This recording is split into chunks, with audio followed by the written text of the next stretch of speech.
Students, welcome back. इस video में हम लोग 2023 जनवरी शिफ्ट के क्वेश्चंस को कवर कर रहे हैं। टॉपिक है बेसिक कॉन्सेप्ट, यानी बेसिकली मोल कॉन्सेप्ट है। ये मोल कॉन्सेप्ट के दो पार्ट होते हैं, एक तो सिंपल मोल कॉन्सेप्ट, दूसरा है रिडॉक्स रिएक्शंस। तो ये मोल कॉन्सेप्ट वाला पार्ट है। रिडॉक्स थोड़े कम ही मिलेंगे इसमें, कोई अगर बाई चांस क्वेश्चन मिल गया तो उसको कवर करेंगे। तो let's start one by one. पहला क्वेश्चन है, देखो ये बहुत ही फेमस केस है। ये देखते ही IIT एडवांस 1994, पहली बार 1994 में IIT एडवांस ने पूछा था, उसी को मेंस ने मॉडिफाई करके दे दिया है। इससे रिलेटेड सारी चीज़ें ही पूछ दी हैं। तो देखो पहले ये ऐसा फॉर्म आता क्यों है। ये एक्चुअल में होना चाहिए था इसका नियरेस्ट इंटीजर 0.93 का 1। ये फॉर्मूला आइडियली ऐसा होना चाहिए था FeO। ठीक है, एक मिनट, मैं कलर चेंज कर लेता हूँ, इसका ब्लू कर लेते हैं। अब होता क्या है, FeO में लाइन से Fe2 plus O2 minus Fe2 plus O2 minus Fe2 plus O2 minus Fe2 plus, क्योंकि अभी क्वेश्चन आया तो सारी चीज़ें हमें देखना है। O2 माइनस इस ढंग से अरेंज होता है एंड सो ऑन, ये कंटिन्यू होता रहेगा। अब मैन्युफैक्चरिंग में क्या होता है, कुछ डिफेक्ट्स आ जाते हैं, थोड़े बहुत Fe2 प्लस Fe3 प्लस से रिप्लेस हो रहे हैं। तो सोचो, चार्ज को न्यूट्रल आपको रखना है, तो चार्ज न्यूट्रलिटी मेंटेन करने के लिए यहाँ से 6 पॉजिटिव हटाओ और यहाँ से 6 पॉजिटिव इंटर कराओ। मैंने 6 ही क्यों लिया, क्योंकि 3 और 2 का जो LCM होता है वो 6 होता है। तो मैं यहाँ से क्या कर रहा हूँ, 3 Fe2 प्लस को हटा रहा हूँ। 1 2, कहीं से भी हो सकता है, मैंने यहाँ से रैंडम हटा दिया, 3 हटाया। अब इस 3 की जगह मैं क्या प्लेस कर रहा हूँ, दूसरे कलर से कर रहा हूँ मैं इसको, ब्लैक से। 3 की जगह मैं प्लेस कर रहा हूँ Fe3 प्लस। तो 3 मैंने Fe2 प्लस हटाए तो टोटल 6 Fe2 प्लस हट गए, मतलब टोटल 6 पॉजिटिव चार्ज हटा। अब 6 पॉजिटिव चार्ज देने के लिए सिर्फ 2 ही आयरन लगेंगे, 2 आयरन 3 प्लस से मैंने 6 पॉजिटिव प्रोवाइड कर दिया। तब देखो टोटल नेगेटिव 6, 2 2 2 6 नेगेटिव है। और कुछ गड़बड़ हो गया मेरे से क्या, एक ऑक्सीजन ज़्यादा, हाँ 8 है ना, 1 2 3 4, 8 नेगेटिव है और टोटल पॉजिटिव है, देख लो 3 प्लस, ये रहा 2 प्लस और ये रहा फिर से 3 प्लस, टोटल 8 पॉजिटिव 8 नेगेटिव है। तो इससे क्या हुआ, एक आयरन की वैकेंसी आ गई। यहाँ पे एक आयरन होना चाहिए जो कि नहीं है। तो इसीलिए जब आप फॉर्मूला अब इसका देखो, इसी केस में जो मैंने जितने एटम्स लिए हैं उसके हिसाब से आयरन के 3 हैं और ऑक्सीजन के 4 हैं, ऐसा फॉर्मूला हो गया। तो इसका यही मतलब होता है कि भाई ऐसा केस है, यानी ये जो फॉर्मूला आया है ये इसीलिए आया है क्योंकि कुछ Fe3 प्लस Fe2 प्लस से हट गए। अब आप यही मत मान लेना कि सर आपके केस में Fe2O3 आया है, भाई ऐसे तो इन्फानाइट हैं, बहुत सारी, पूरी रे चलती चली जाएगी। अब कितने Fe2 प्लस हटा के कितने Fe3 प्लस हमने प्लेस किए हैं वो डिपेंड करता है मैन्युफैक्चरिंग में, जिसके कारण ये डिफेक्ट आता है। तो अब आगे हम लोग शुरू करते हैं। पहले तो ये तो मैंने पहले बता दिया कि ऐसा क्यों होता है। लोअर ऑक्सीडेशन स्टेट को जब हायर ऑक्सीडेशन स्टेट से हम रिप्लेस करते हैं तो फिर ऐसा डिफेक्ट आता है, और इसको कहते हैं मेटल डेफिशिएंट डिफेक्ट। मेटल की कमी हो गई है भाई, जो 1 होना चाहिए था, देख लो जहाँ पे 4 आयरन होने चाहिए थे अब सिर्फ 3 आयरन रह गए हैं, तो इसलिए इसको कहते हैं मेटल डेफिशिएंट डिफेक्ट। अब स्टोरी को आगे बढ़ाते हैं। कह रहा है कि कौन कौन से इसमें करेक्ट हैं। तो सबसे पहला तो इक्विवेलेंट वेट से रिलेटेड है। तो यहाँ पे देखो ये रिडॉक्स का केस आ गया। तो कभी भी इक्विवेलेंट मास मोलर मास से रिलेट करना होता है तो हम एक ही चीज़ को याद करते हैं, दैट इज़ एन फैक्टर। ये ब्रह्मास्त्र है। तो थोड़ा सा मैं रिकॉल करा देता हूँ कि एन फैक्टर का यूज़ कहाँ कहाँ आता है। ज़्यादा डिटेल जानना है तो मेरा एक वीडियो है, ऑलरेडी मैंने सीक्वेंस में बना रखा है रिडॉक्स रिएक्शन का। आप मेरे मोल कॉन्सेप्ट एंड स्टोइचियोमेट्री वाली जो PYQ लिस्ट है, प्लेलिस्ट, उसमें आप जाओ, उसमें स्टार्टिंग में ही आपको मिल जाएगा। ठीक है, देखोगे तो सबसे पहले मैंने उसी को दे रखा है। अब देखो होता क्या है, इक्विवेलेंट मास और मोलर मास एन फैक्टर से रिलेटेड होते हैं। मोलर मास को एन फैक्टर से डिवाइड कर दो, इक्विवेलेंट मास आ जाएगा। सिर्फ यही नहीं, एन फैक्टर इन दोनों को भी रिलेट करता है। मोल्स में आप एन फैक्टर से मल्टीप्लाई कर दो, ग्राम इक्विवेलेंट आ जाएगा, एंड मोलैरिटी में आप एन फैक्टर से मल्टीप्लाई करो तो नॉर्मेलिटी आ जाएगा। अब एन फैक्टर, अगर तुम लोग वो वीडियो देखो, किसी चीज़ को बीच में जानने से, यहाँ पे मैं पूरा एन फैक्टर बताने लग जाऊँगा तो 1 घंटे का एन फैक्टर का ही लेक्चर बन जाएगा। तो मैंने बता दिया कहाँ से आपको देखना है अगर नहीं आता है तो। बाकी एन फैक्टर के लिए सिंपल सा, जैसे ये केस दिया है तो मैं क्या करूँगा, यहाँ ऑक्सीडेशन स्टेट निकालूंगा। यहाँ ऑक्सीडेशन स्टेट कैसे निकलेगा, दिस इज़ -2 ऑक्सीडेशन स्टेट, इसको x लो। अब आपको पता इक्वेशन क्या बनेगी, 0.93x इज इक्वल टू 2। जितना पॉजिटिव होगा उतना ही नेगेटिव होगा, तो वैल्यू वाइज इक्वल है। आप कहोगे सर ये तो -2 है, आपको -2 लिखना चाहिए था क्योंकि ये एक ऑक्सीजन है और -2। मैं कहूँगा अगर वैसे लिखना है तो net sum of the charge को 0 लिखो, 0.93 इंटू एक्स, ठीक है, -2 इज इक्वल टू 0 ऐसे लिखो तो बात वहीं पे आ जाएगी। तो x की वैल्यू आएगी 2/0.93। तो मैं इसके ऊपर इसके ऑक्सीडेशन स्टेट को लिख देता हूँ, इट इज़ 2/0.93। यहाँ पे आ जाओ, यहाँ पे आयरन है +3 में, सेम रूल, -2 ऑक्सीडेशन स्टेट, इसको x मानो, नेट सम को 0 करो, ये +3 आएगा।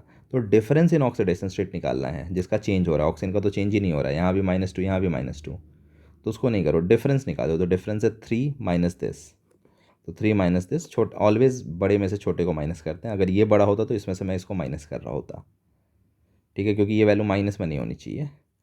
तो बड़े में से छोटे को माइनस किया, मल्टीप्लाइड बाई एक मॉलिक्यूल, ये पूरा एक मॉलिक्यूल है, एक मॉलिक्यूल में जितने नंबर ऑफ एटम्स हैं उससे मल्टीप्लाई कर देते हैं। तो डिफरेंस लिया मैंने क्योंकि डिफरेंस पर एटम आता है, और एक मॉलिक्यूल में जितने एटम है उससे मल्टीप्लाई किया, ये आ गया एन फैक्टर। उसके बाद आप यहाँ पे पुट कर दो equivalent mass molar mass by n factor. So पहला इक्वेशन जो है हमारा रिलेशन ही करेक्ट हो जाएगा। पूछा है कितने स्टेटमेंट्स करेक्ट हैं, तो पहला तो हो चुका है, जितने आएंगे काउंट करके उसे हमें आंसर में लिखना होगा।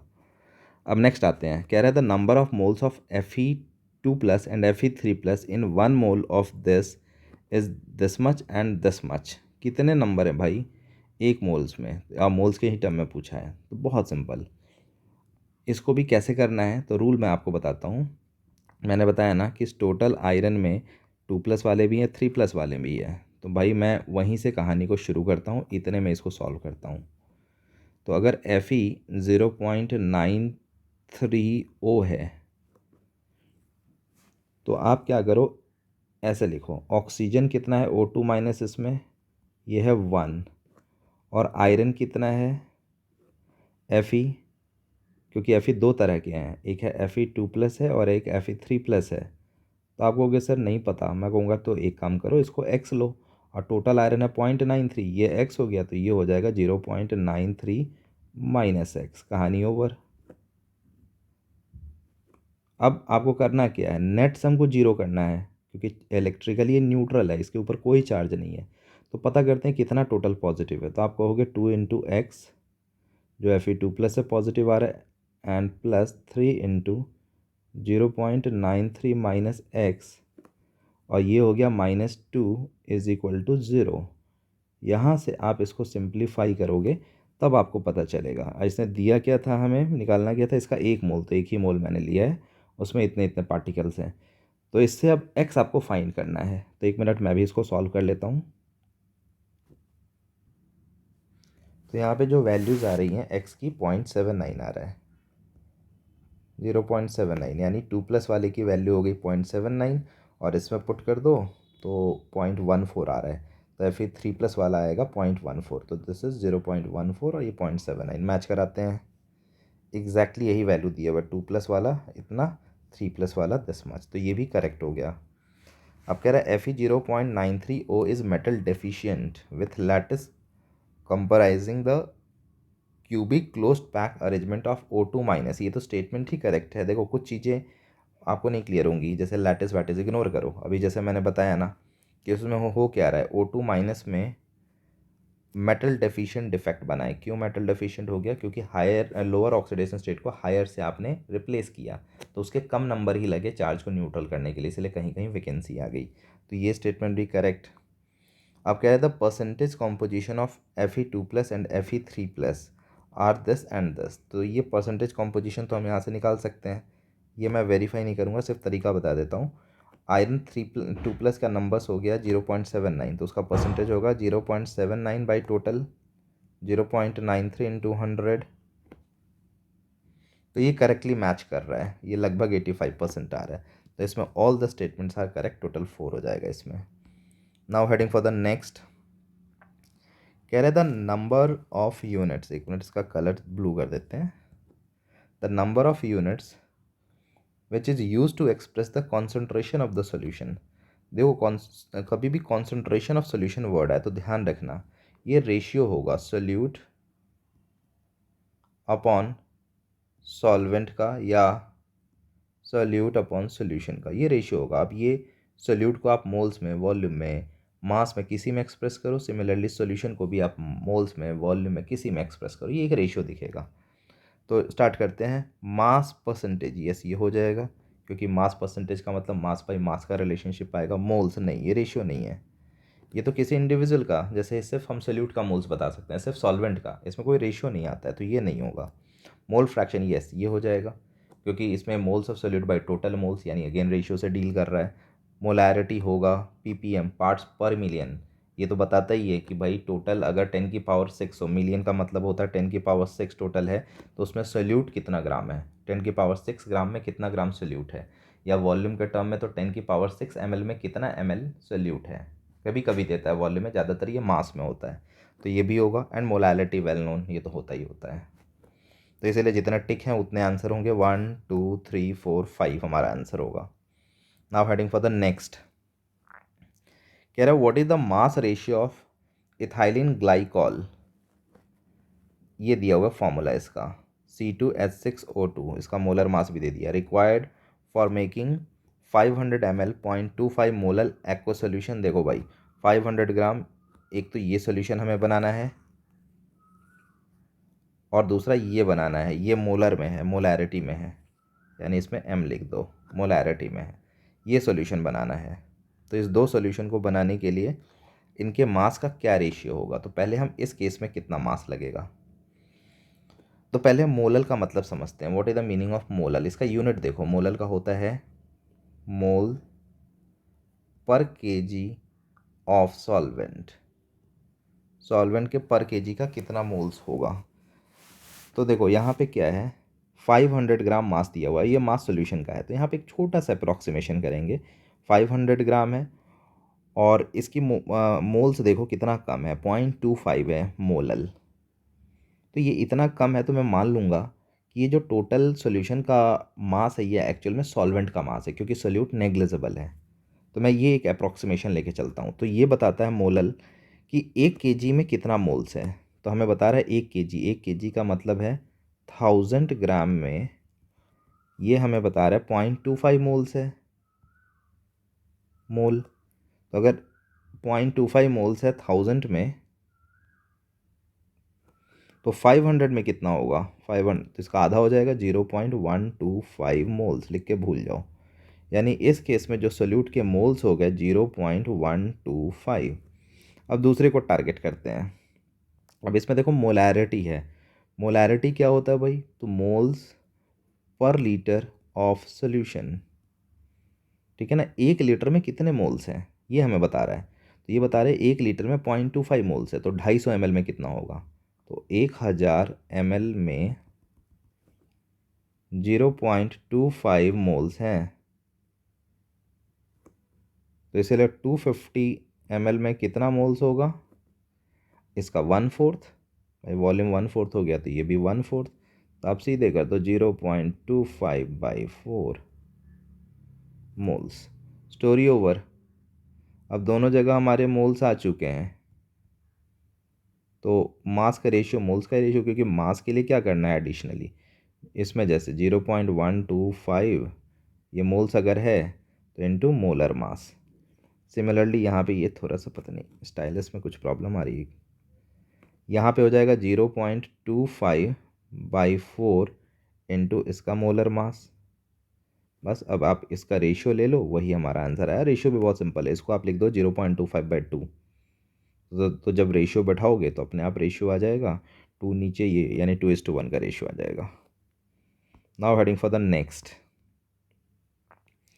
अगला कह रहा है हमसे the number of hydrogen atoms पर mole of hydrocarbon a having 85.8% carbon as. देखो पहले तो इसमें प्लानिंग होती है, सिर्फ सॉल्यूशन आप कैलकुलेशन कर रहे हो तो क्लरिकल काम है, इसमें प्लान करते हैं। कह रहे हैं number of moles of hydrogen atom पर मोल ऑफ, पर मॉलिक्यूल ऑफ हाइड्रोकार्बन हैविंग इतना परसेंट कार्बन, कार्बन का आपको परसेंटेज दे रखा है इतना, ठीक है। तो पूछा है कि उसमें कितने हाइड्रोजन एटम है पर मॉलिक्यूल में। तो बहुत सिंपल है, अगर कार्बन का परसेंटेज इतना है तो हाइड्रोजन का परसेंटेज कितना होगा। आप सीधे कहोगे कि सर 100 में से हम 85.8 को माइनस करेंगे तो ये आ जाएगा 14.2, तो इतना हो गया।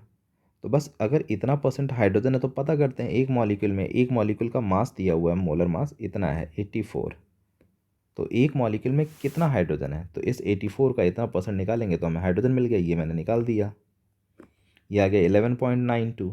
अब हाइड्रोजन एटम का आपको मोलर मास या एटॉमिक मास, अभी तो एटम के फॉर्म में एटॉमिक मास 1 होता है ये पता है, तो अगर 11.92 ग्राम यानी लगभग 12 ग्राम चाहिए तो 12 एटम से लेने होंगे, क्योंकि एक का मास 1 AMU है, ठीक है ना। आप अगर एक मोल के टर्म में बात करें तो ग्राम्स में, तो 12 पूरे करने के लिए ऐसे ऐसे टोटल आपको 12 चाहिए, इसीलिए 12 विल विद आंसर। तो सिंपल कॉन्सेप्ट ये था कि हम हाइड्रोजन का मास निकाल रहे हैं एक मॉलिक्यूल में, तो हाइड्रोजन का हमें % दे दिया था और एक मॉलिक्यूल का टोटल मास दिया हुआ था, तो टोटल मास का इतना % हाइड्रोजन का मास आ गया।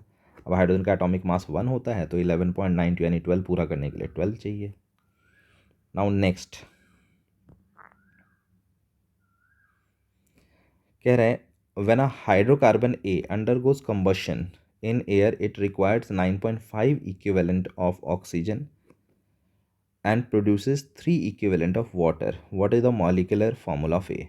तो देखो मैं इसको ऐसे कहता हूँ कि आप बैलेंस इक्वेशन लिख दो, आप हाइड्रोकार्बन को ऑलवेज CXHY ले लो, ठीक है ना, और जो दिया है वो लिख दो, ये मैंने लिख दिया बगल में CXHY।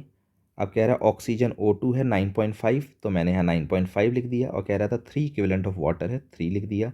CO2 का बारे में नहीं पता है, क्योंकि हाइड्रोकार्बन है तो इसका कार्बन तो CO2 में जाएगा ही ना जब हम जलाएंगे, तो नहीं दिया तो मैंने इसको X लिख दिया। ये हमारा हो गया इक्वेशन।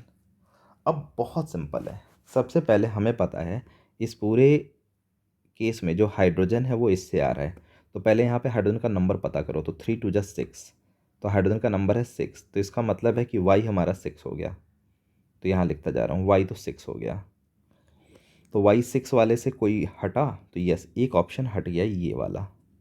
अब कार्बन का नंबर यानी हमें निकालना ही पड़ेगा, तो ऐसे चेक किया जाता है ताकि हो सकता है पहले स्टेप में ही आपको मिल जाए, क्यों कार्बन के लिए मेहनत करेंगे।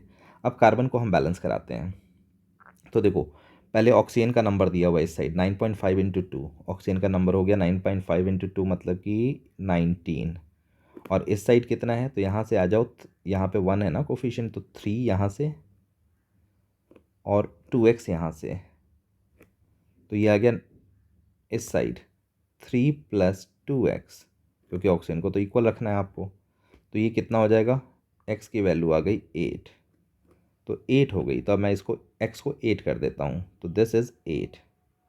तो अगर ये 8 हो गया तो इसका मतलब है अब कार्बन यहाँ पे 8 होगा, क्योंकि इस साइड टोटल कार्बन आप देख लो 8 है, तो इधर भी 8 होना चाहिए, तो दिस मस्ट बी 8। तो फॉर्मूला क्या निकल के आ गया, C8, और y की वैल्यू पहले ही हमने निकाल दिया है C8H6, देखते हैं यस एक ऑप्शन दिया हुआ है। वैसे इसको कैंसिल करके थोड़ा सा और छोटा करके भी लिखा जा सकता था, लेकिन एक मॉलिक्यूल के बेसिस पे दिया हुआ है तो मॉलिक्यूलर फार्मूला हम मान लेते हैं। नेक्स्ट आते हैं, when 0.01 mole of organic compound containing 60% carbon, इसमें 60% कार्बन है, इज बर्न कम्प्लीटली, इतना ग्राम CO2 इज़ प्रोड्यूस। तो देखो सीधी सी बात है, अगेन हम प्लान करते हैं, क्लर्कियल काम बाद में। ऑर्गेनिक कंपाउंड से मिला कार्बन, और वो कार्बन गया कहाँ, वो कार्बन गया CO2 में, तो इसका मतलब CO2 का जो कार्बन है, इसका जो कार्बन है और इस ऑर्गेनिक कंपाउंड का जो कार्बन है वो बराबर है, जितना ग्राम कार्बन इधर उतना ही ग्राम इधर, या जितना मोल इधर उतना ही मोल इधर। ये हमारा की फैक्टर है, इसी को हमें पकड़ लेना है, ठीक है। यहीं से अगर कुछ मिलेगा तो यहीं से मिलेगा, नहीं तो नहीं मिलेगा। अब कह रहा है what is the molar mass of compound is, compound का मोलर मास निकालना है, तो प्लान करते हैं 1 बाई 1। यहाँ इस वाले पार्ट में कितना कार्बन है ये हम पहले निकालते हैं, तो इतना मोल्स है, मैं तरीका बताता हूँ, इतना मोल्स है, तो इस मोल्स को इसके मोलर मास से मल्टीप्लाई करेंगे तो ऑर्गेनिक कंपाउंड का मास आ जाएगा, और इसका 60% करेंगे तो कार्बन का मास आ जाएगा, क्योंकि टोटल मास का 60% है। ये इधर का कार्बन आ गया हमारे पास, और इधर का कार्बन कैसे आएगा, तो CO2 देखो, CO2 का मोलर मास क्या होता है, तो आप कहोगे 12 + 32 44, तो आप सीधे कह रहे हो जब CO2 44 है तो कार्बन इसमें 12 है, तो इसीलिए जब CO2 4.4 होगा तो कार्बन इसमें 1.2 होगा, तो यहाँ से हमें पता चल जाएगा 1.2, और इन्हीं दोनों को हमें इक्वल करके m निकाल देना है, मोलर मास पूछा है। तो ये हमारी प्लानिंग है, और ये मैंने सारा चीज़ यहाँ कर दिया है, सेम चीज़ जो मैंने समझाया है, जैसे मोलर मास 200 आ गया। नेक्स्ट आते हैं, ये रहा। देखो इस पूरे क्वेश्चन में इसकी तो ज़रूरत ही नहीं है, ये वाला जो पार्ट है इट इज़ यूज़लेस, तो ये तो हटा दो, कोई काम का नहीं। पता नहीं क्यों कंफ्यूज करने के लिए स्टूडेंट्स को या साइकोलॉजिकल एज के लिए लिया है। अब क्या रहे हैं, सम अमाउंट ऑफ डाइक्लोरोमीथेन, ये रहा दे दिया इसने, इज़ एडेड टू इतना ml ऑफ क्लोरोफॉर्म, इतना ml क्लोरोफॉर्म में डाल दिया। तो मैं ऑलवेज कहता हूँ कि डायग्राम बना लो। ये लो मैंने डायग्राम बना दिया। ये रहा लिक्विड है, वॉल्यूम दिया हुआ था इतना ml, और उसकी मोलैरिटी दे रखी है टू प्रिपेयर इतना मोलर, तो ये मैंने लिख दिया यहाँ पे, इतना मोलर हमें मोलैरिटी दे रखी है और इतना वॉल्यूम है क्लोरोफॉर्म का जो मिलाया है। यानी यहाँ तक का स्टेटमेंट हमने डायग्राम के फॉर्म में लिख दिया। अब इसके बेसिस पे पूछा है the concentration of DCM in ppm। देखो भाई पहले तो इसमें जानना होगा कि व्हाट इज़ ppm, पार्ट्स पर मिलियन। तो आपको बताना होगा कि 10⁶ ग्राम क्लोरोफॉर्म में कितना ग्राम डाई क्लोरोमीथेन प्रेजेंट है, यानी CH2Cl2 कितना ग्राम प्रेजेंट है इतने ग्राम में। ऑलवेज ध्यान रखना, मिलियन का मतलब होता है 10⁶ ग्राम में मास CH2Cl2 का कितना है, यही हमें निकालना है। तो पहले कोई तो मास का रिलेशन निकालना होगा हमें। तो पहला काम करना है कि इतने ml में कितना ग्राम सोल्यूट है ये निकालते हैं। और इसकी डेंसिटी भी दे रखी है क्लोरोफॉर्म की, तो इस डेंसिटी को यूज़ करके क्लोरोफॉर्म का मास भी निकाल लेंगे। तो इससे हमें क्लोरोफॉर्म का मास आ जाएगा, सोल्यूट का मास आ जाएगा, बस उससे हम इक्वेट कर देंगे। तो लेट अस स्टार्ट। पहले तो सोल्यूट को टारगेट किया, ठीक है। सोल्यूट में क्या है भाई, तो मोलैरिटी दे रखी है हमें, ये मैंने लिखा हुआ है मोलैरिटी। तो मोलैरिटी दे रखी है, वॉल्यूम दे रखा है। तो तुम्हें पता है मोलैरिटी होता है मोल्स बाय वॉल्यूम इनटू 1000। तो यहाँ से अगर मोल्स निकालोगे तो वो क्या निकल के आएगा, मोलैरिटी इनटू वॉल्यूम बाय 1000। तो इसी से मैंने पहले मोल्स निकाला, इसका मोल्स, इसका molarity into volume divided by 1000 कर दिया। तो यहाँ से मोलैरिटी आ गई। अब इसमें इसका मास निकालना होगा मुझे, तो मोल्स को हम मोलर मास से मल्टीप्लाई करेंगे। तो जो सोल्यूट है वो CH2Cl2 है, इसका मोलर मास निकालो, इसका मोलर मास आ रहा है 85। तो मैंने 85 से मल्टीप्लाई कर दिया, ये हो गया मेरे पास ग्राम, मैं भूल गया इसे। अब मैं सॉल्वेंट पे आ रहा हूँ। तो सॉल्वेंट उसका मास कितना है, तो मैं यहाँ पे इसमें एक काम करूँगा। अब इसकी डेंसिटी पहले एक बार देखते हैं, अगर कुछ डेंसिटी दिया होगा। यस, डेंसिटी दे रखा है क्लोरोफॉर्म का 1.49। तो इसीलिए मैंने इसके वॉल्यूम को जो कि ml में था उसको मल्टीप्लाई कर दिया इसकी डेंसिटी से, तो मेरे पास इसका मास आ गया। बस यही दो चीज़ चाहिए थे। अब एक्सप्रेस करना 10⁶ में, मैंने लिख दिया इसको। इतना ग्राम सॉल्वेंट, ये देखो ये रहा, इतना ग्राम सॉल्वेंट में इतना ग्राम सोल्यूट है, ये पूरा लिख दिया, इतना ग्राम सोल्यूट है। इसीलिए 10⁶ में कितना होगा वो सॉल्व कर लिया। We have got this. ये बहुत ईजी है, ये वैल्यू सीधी कैंसिल हो जाती है, तो ज़्यादा कॉम्प्लेक्स नहीं है, ठीक है। तो सिंप्लीफाई करने के बाद 148 ppm आ जाएगा। Now heading for the next. ये मैं नहीं दिखा रहा क्योंकि ये GOC में बहुत बार आ चुका है। मेरा जो POC का मैंने बना रखा है, POC उसमें मैंने बहुत बार बनाया। ये NCERT का डायरेक्ट दिया हुआ है। तो क्या दिया हुआ है एक बार मैं जस्ट दिखा देता हूँ आपको। ये देखो यही चीज़ दिया हुआ है, डायरेक्ट यही पूछ दिया है। तो वो क्वेश्चन एक्चुअल में GOC में भी आया था, तो इसलिए GOC में मैंने डिस्कस किया था। एग्जाम्पल्स NCERT ने दिया है, सिंपल डिस्टिलेशन, ठीक है, एकदम डायरेक्ट दिख रहा है। सिंपल डिस्टिलेशन के लिए क्या लेना है, ठीक है, वो हमें पता है यहाँ पे, ठीक है। Chloroform, aniline. Fractional distillation, crude oil का separations. Distillation under reduce pressure, ये तो एकदम याद रखना है। Glycerol is separated from spent lye in soap industry. Steam distillation, देखो एनिलीन यहाँ पे है क्लोरोफॉर्म के साथ, तो सिंपल डिस्टिलेशन। जब एनिलीन यहाँ पे वाटर के साथ हो तो स्टीम डिस्टिलेशन। ऐसे भी स्टीम में वाटर होता है, इससे याद रखोगे। क्रिस्टलाइजेशन होता है शुगर के लिए। तो डायरेक्ट इसी एग्जांपल पे मैट्रिक्स मैच फ्रेम कर दिया है, तो इसको आप ध्यान रखो, देखो कैसे चुटकियों में होता है वो। तो देखो अब आ जाओ सेम एग्जांपल, ये रहा एनिलीन एंड क्लोरोफॉर्म। तो आप तुरंत बता दोगे ये सिंपल डिस्टिलेशन, तो ये रहा डिस्टिलेशन पे मार्क कर दिया। अब जो पता है आप कहोगे सर एनिलीन और वाटर है तो ये तो जाएगा स्टीम डिस्टिलेशन में, मार्क कर दो। फिर ऑर्गेनिक कंपाउंड एंड H2O, ये होता है DCM, डिफरेंशियल एक्सट्रैक्शन, ठीक है। डिफरेंशियल एक्सट्रैक्शन में क्या होता है ये ऑलरेडी बता चुका हूँ, लेकिन फिर भी आ गया तो मैं बताता हूँ दोबारा। पोजीशनिंग सही नहीं। इसमें क्या होता है, हम एक्वा सोल्यूशन लेते हैं और इसमें साथ में ऑर्गेनिक कंपाउंड होता है। अब हमें पता है ऑर्गेनिक कंपाउंड इस एक्वा सोल्यूशन में नहीं रहना चाह रहा है, ये चाह रहा है कि भाई मुझे कोई ऑर्गेनिक सॉल्वेंट मिल जाए जिसमें मैं डिज़ोल्व हो जाऊँ, क्योंकि लाइक डिज़ोल्व्स लाइक, जो जैसा है वैसे में जाना चाहता है। तो ऑर्गेनिक कंपाउंड में जाना चाहता है। तो यहाँ पे अगर एक ऑर्गेनिक सॉल्वेंट डाल दोगे ना, ऑर्गेनिक सॉल्वेंट, भाई इसका काम हो गया, ये यहाँ से खिसक के यहाँ पे पहुँच जाएगा। तो ये सेपरेशन होता है। तो यही है ऑर्गेनिक कंपाउंड इन वाटर अगर है तो इसमें ऑर्गेनिक सॉल्वेंट डालने पे सेपरेट हो जाएगा, तो इसको कहते हैं डिफरेंशियल एक्सट्रैक्शन। ये है फ्रैक्शनल में आएगा, क्यों? क्योंकि ये देखो, ये दोनों हाइड्रोकार्बन है और दोनों काफ़ी क्लोज है, 6 और 5 कार्बन वाले हैं, तो दोनों की मेल्टिंग पॉइंट काफ़ी कम है। तो जब मेल्टिंग पॉइंट का डिफरेंस 25 डिग्री से कम होता है, 25 डिग्री सेंटीग्रेड से कम हो, तो फिर हमें फ्रैक्शनल डिस्टिलेशन यूज़ करना पड़ता है। तो यही मैच हो गया, अकॉर्डिंगली आप देख लेना। Now heading for the next, कह रहा है on complete combustion of 0.429 gram of an organic compound gave इतना ग्राम CO2। इतना ग्राम ऑर्गेनिक कंपाउंड है और इससे इतना ग्राम CO2 मिल रहा है। तो इससे तो हम ऐसे ही आइडिया लगाएंगे कि ऑर्गेनिक कंपाउंड का सारा कार्बन CO2 में गया है। तो अगेन यहाँ पे कार्बन निकालना है, यहाँ पे कार्बन निकालना है, दोनों को इक्वल करना है। और इसने यही पूछा भी इनफैक्ट परसेंटेज ऑफ कार्बन कितना है। तो भाई आ जाओ, CO2 को पहले टारगेट करते हैं। वही अभी जैसे मैंने पहले समझाया है कि इसका टोटल मोलर मास है 44, उसमें 12 ग्राम कार्बन है, कार्बन का कंट्रीब्यूशन 12 और टोटल आप करोगे तो 44। तो अगर 44 ग्राम में CO2 में 12 ग्राम कार्बन है तो 0.792 ग्राम में कितना ग्राम होगा? यूनिटरी मेथड से एक के लिए निकालोगे तो 12/44 आएगा, और इनटू दिस इतने ग्राम के लिए 0.792, ये आ गया हमारे पास। इसको ये आ गया हमारे पास वेट ऑफ कार्बन। अब जब वेट ऑफ कार्बन आ चुका है तो परसेंटेज कैसे निकलेगा?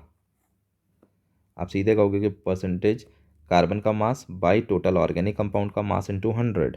मैं सॉल्व नहीं करूँगा इसे, बस बता देता हूँ। इतना कार्बन का मास 792 बाई ऑर्गेनिक कंपाउंड का मास 0.492, और इसमें इंटू 100 कर देंगे तो we will get the value 100। हमारे पास वैल्यू आ जाएगी। बस ये सॉल्व कर लो, will get the result. Now heading for the next. अब कह रहे हैं जिंक रिएक्ट्स विथ HCl। तो भाई जिंक का HCl के साथ साथ में लिखते जाना चाहिए ऑलवेज, तभी प्लानिंग होती है। बनना है ZnCl2 + H2, और इसको बैलेंस भी कर दो, यहाँ 2 कर दो। नाउ अब आगे बढ़ते हैं इसमें। The volume of hydrogen gas produced at STP, ये इसकी प्रोडक्शन की बात हो रही है। ये कितना प्रोड्यूस होगा STP पे? इतना gram zinc with access of HCl। Zinc का हमें मास दे दिया है इतना ग्राम, और HCl एक्सेस, बहुत इजी क्वेश्चन है। आप जिंक का मोल्स निकालो, ये आएगा 11.5 बाई जिंक का एटॉमिक मास 65.4। इतना इसके मोल्स हो गए। बैलेंस इक्वेशन से पता चल रहा है 1 मोल से 1 मोल प्रोड्यूस हो रहा है, तो यानी H2 का भी मोल्स हो जाएगा 10 मच बाई 65.4 इनटू वॉल्यूम कितना होगा, तो इतना मोल्स है। और STP इसने डेटा दे दिया है, molar volume of H2 is इतना लीटर, यानी मोलर वॉल्यूम का मतलब 1 मोल का वॉल्यूम इतना है, तो इतने मोल का वॉल्यूम, इसको 22.7 से मल्टीप्लाई कर दो, विल गेट द रिजल्ट। मैं छोड़ देता हूँ, सॉल्व नहीं कर रहा हूँ। ये क्वेश्चन फिर से वैसा ही आ गया है। कह रहा है when a hydrocarbon undergoes complete combustion it requires 11 equivalent of oxygen, oxygen का इक्विवेलेंट दे दिया, and produces 4 equivalent of water, what is the formula? फिर से मैंने जो दिया है वही लिख दिया। 11 इक्विवेलेंट दिया था तो 11O2 कर दिया, 4 इक्विवेलेंट पानी है तो 4H2O कर दिया। नहीं दिया हुआ था तो, लेकिन हमें पता है अगर हाइड्रोकार्बन है तो CO2 बनेगा, तो अगर X कार्बन यहाँ पे है तो एक XH2O यहाँ पे ले लिया हमने, बस स्टोरी ओवर। अब आप इक्वेट कर दो सबको। पहले आप हमें फॉर्मूला चाहिए, तो पहले तो हाइड्रोजन का तो आइडिया ऐसे डायरेक्ट लग गया, 4 × 2 = 8, यानी हाइड्रोजन का नंबर तो 8 हो गया हमारे पास। ये 8 मैं लिख भी देता हूँ, 8 हो गया। अब इस x की वैल्यू निकालो, तो ये तो ऑक्सीजन से आ जाएगा। यहाँ पे है 22, यहाँ पे 4 और यहाँ पे है 2x। अब हमें पता है दोनों साइड ऑक्सीजन के नंबर इक्वल होने चाहिए, ये वैल्यू आ गई। 9, x की वैल्यू 9 आ गई, तो 9 आते ही जब आप x को पुट करोगे तो कार्बन का नंबर आपको 9 पता चल गया, तो C9H8 will be the answer. Now heading for the next, कह रहा है assume carbon burns according to the following equation. ये है इक्वेशन, इसी इक्वेशन के थ्रू कार्बन जल रहा है। 12 gram carbon is burn with 48 gram oxygen. ये 12 ग्राम है, ये 48 ग्राम है। The volume of carbon monoxide produce, बहुत इजी क्वेश्चन, सिंपल, ये लिमिटिंग रिएजेंट का है, तो लिमिटिंग रिएजेंट के कॉन्सेप्ट के बेसिस पे आपको करना है। तो पहला काम यहीं पे इसके मोल्स है, क्योंकि कभी भी एक बैलेंस इक्वेशन से हम डील करेंगे तो मोल्स निकालेंगे। तो मोल्स कितना आएगा, 48/32, 16 से कैंसिल करो, यानी 1.5 मोल्स आ गया ऑक्सीजन का। कार्बन का कितना मोल्स आएगा, तो कार्बन 12 भी होता है, इसका एटॉमिक मास दिया भी होगा कहीं पे, 12 दे रखा है, तो इसके मोल्स हो जाएंगे 12/12, 1 मोल। अब आप क्या करो, बैलेंस इक्वेशन लिख दो, यहाँ पे साइड में लिख रहा हूँ फिर से मैं अपनी तरफ से, 2 carbon plus O2 gives 2 CO, ये रहा 1, ये 1.5। लिमिटिंग ढूंढना है। देखो भाई, इसके 1 मोल के लिए इसका 2 मोल चाहिए, तो 1.5 के लिए इसका कितना चाहिए, 3 मोल चाहिए, डबल चाहिए, लेकिन है 1, यानी इसकी कमी होने जा रही है। इसकी रिक्वायरमेंट तो 3 की थी लेकिन है 1, तो ये लिमिटिंग है, तो सारा कैलकुलेशन इसी के बेसिस पे होगा। ठीक है, तो इसके 2 मोल से इसका 2 मोल प्रोड्यूस हो रहा है, तो इसके 1 मोल से इसको भूल जाओ, ये किसी काम का नहीं है, लिमिटिंग नहीं है। तो 2 से 2 प्रोड्यूस हो रहा है, तो 1 से ये 1 प्रोड्यूस होगा, तो इसका 1 मोल आ गया हमारे पास कार्बन मोनोऑक्साइड का। पूछा है STP पे इसका वॉल्यूम, और STP पे इतना दे रखा है, तो हो गया 1 × 22.7, 1 मोल बने हैं, तो यही आंसर हो जाएगा। और इसने 10⁻⁻1 में एक्सप्रेस करने के लिए कहा है, तो हमारा आंसर हो जाएगा 227 × 10⁻⁻1, यानी ये आंसर आपको मार्क करना होगा। नाउ नेक्स्ट, कह रहा density of 3 molar solution of NaCl is this much. Molality of solution is, भाई मोलैरिटी दे के हमसे मोलैलिटी पूछा है, काम यही है।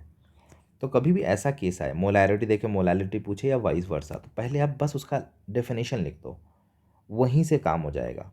तो मोलैरिटी का क्या मतलब है, 3 मोल्स पर लीटर, यानी अगर मैं वॉल्यूम को 1 लीटर मान लूँ सोल्यूशन के, तो इसमें जो मोल्स आएंगे NaCl के, ये 3 होंगे। और फिर मोलैलिटी का लिखो, मोलैलिटी स्मॉल m से रिप्रेजेंट करते हैं, ये होता है मोल्स ऑफ सोल्यूट जो कि NaCl है, बाय वेट ऑफ सॉल्वेंट, यहाँ सॉल्वेंट चाहिए होता है, सोल्यूशन नहीं, ये तो सोल्यूशन का वॉल्यूम है ना, ठीक है, यहाँ सॉल्वेंट चाहिए होता है, सॉल्वेंट इंटू 1000। जैसे ही आप ऐसे करोगे तो आपको देखो सर ये तो आपने 3 ऊपर निकाल ही लिया है, जब वॉल्यूम को हमने 1 लेट किया तो ये 3 आ गया, ये तो हमारा काम हो गया, यानी सारा चीज़ अगर हमने वेट ऑफ सॉल्वेंट निकाली है तो काम हो जाएगा। तो सोल्यूशन का अगर 1 लीटर है तो पहले मैं मास ऑफ सोल्यूशन निकालूंगा, फिर इसमें से सॉल्वेंट को माइनस करके मास ऑफ सॉल्वेंट निकालूंगा, और मेरा काम हो जाएगा। तो इस तरीके से मेरा पूरी प्लानिंग हो चुकी है। तो अब सारा चीज़ मेरा फोकस इस पे आएगा। तो देखो अब बहुत सिंपल है, सारा चीज़ दे रखा है, देखो सोल्यूशन का डेंसिटी दे रखा है, तो वॉल्यूम को डेंसिटी से मल्टीप्लाई करोगे तो मास आ जाएगा। NaCl का मोल्स है, तो इससे आप मास ऑफ NaCl निकाल लोगे मोलर मास से मल्टीप्लाई करके, तो फिर ये सोल्यूशन के मास में से NaCl के मास को सब्ट्रैक्ट करोगे तो सॉल्वेंट का मास आएगा। तो इससे आपको ये भी पता चल जाएगा। तो ये देखो मैंने यहाँ कर दिया same bifurcation, volume of solution 1 litre let किया तो मोल्स NaCl का इतना आ गया। मास ऑफ सोल्यूशन मैंने डेंसिटी को यूज़ कर लिया जो दिया हुआ था 1 ग्राम पर ml, तो यहाँ देखो ये पर ml यूज़ किया है, तो लीटर को मुझे ml में बदलना था, इसीलिए मैंने 1000 यहाँ लिख दिया, 1000 × 1 किया, 1000 ग्राम आ गया। और यहाँ पे मास कितना आएगा, 3 × 58.5 जो इसका मोलर मास है, मोल्स दिया हुआ है तो मास निकालने के लिए मोलर मास से मल्टीप्लाई किया, ये इतना ग्राम आ गया हमारे पास, ये इतना ग्राम हो गया। तो इस तरह से मास ऑफ सॉल्वेंट आ गया, सब्ट्रैक्ट करके इतना आ गया। अब उसके बाद सब चीज़ पता ही था, ये 3 पता है, ये हमने निकाल लिया, इंटू 1000 किया, we have got the value, this much is the value. और एक्सप्रेस कैसे करना है, 10⁻⁻2 में, तो इसका मतलब 363.8, यानी 364 हमारा आंसर होगा।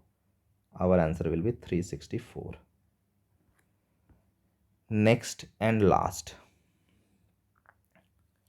देखो कह रहा है molality of 10% volume by volume इसकी मोलैलिटी आपको निकालनी है।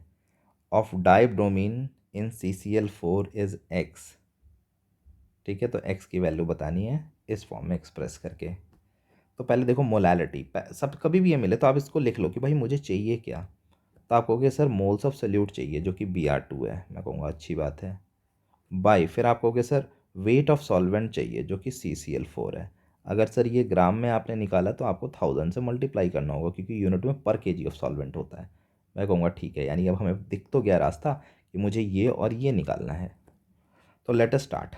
10% वॉल्यूम बाय वॉल्यूम का मतलब है अगर आप सोल्यूशन का वॉल्यूम 100 ml लेते हो तो उसमें 10 ml Br2 है। 100 ml में 10 ml Br2 है, इसका मतलब बाय डिफ़ॉल्ट 90 ml CCl4 हो जाएगा। तो मैं शुरू करता हूँ इस दो चीज़ों को दिमाग में रख के। तो सॉल्यूशन है 10 ml, क्योंकि 10% वॉल्यूम बाय वॉल्यूम है तो 10 ml, अगर 100 ml में का 10% निकालोगे तो 10 ml आएगा। तो ये 10 ml है और CCl4 बाई डिफ़ॉल्ट 90 ml हो गया। उसके बाद अब डेंसिटी देख लो, यहाँ पे दे रखा है ब्रोमीन का 3.2।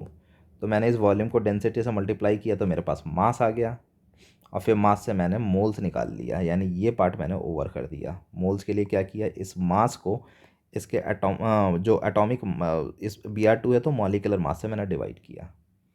अब CCl4 के लिए आते हैं। CCl4 की डेंसिटी दे रखा था तो मैंने इसका मास निकाल दिया।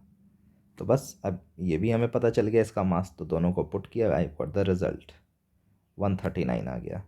तो बस इतना ही क्वेश्चन थे इसमें, एवरीथिंग इज़ ओवर इसका।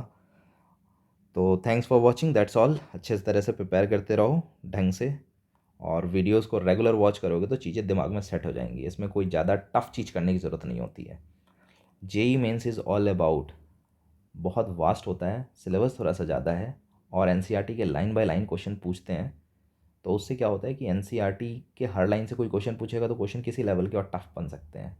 लेकिन प्लस पॉइंट ये है कि अगर एनसीईआरटी से ही पूछा जाना है तो उसको हम लोग घेर सकते हैं बहुत अच्छे से। तो इसीलिए ऑर्गेनिक इनऑर्गेनिक के अगर सारे PYQs देखोगे तो उसमें मैंने सारे डिटेल्स लगभग सारी बता दी हैं, हर जगह थ्योरी को टीच किया है। तो आप उसको रेगुलर वॉच करते रहो, कभी कोई दिक्कत नहीं आएगी। Thanks for watching.